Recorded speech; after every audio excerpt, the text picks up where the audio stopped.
We're just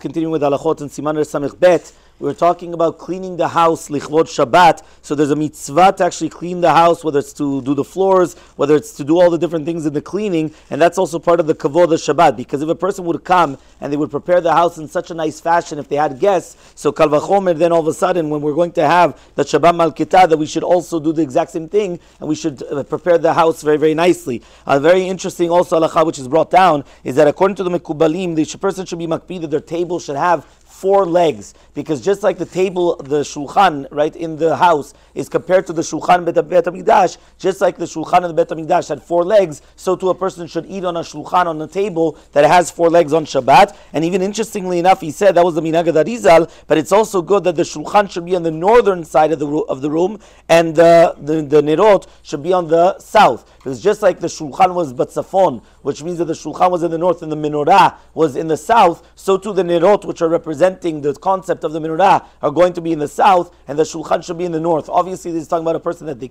should obviously, it's very, very nice to do so, because according to the Kabbalah, but obviously mitzad halacha, there's no problem if a person does not work out the layout of their house, but it's just a very interesting concept also about always remembering how our table on Shabbat is always going to be like the shulchan in the Bet HaMikdash, that everything that we're doing, we're just trying to actually focus on that and have that in mind as well.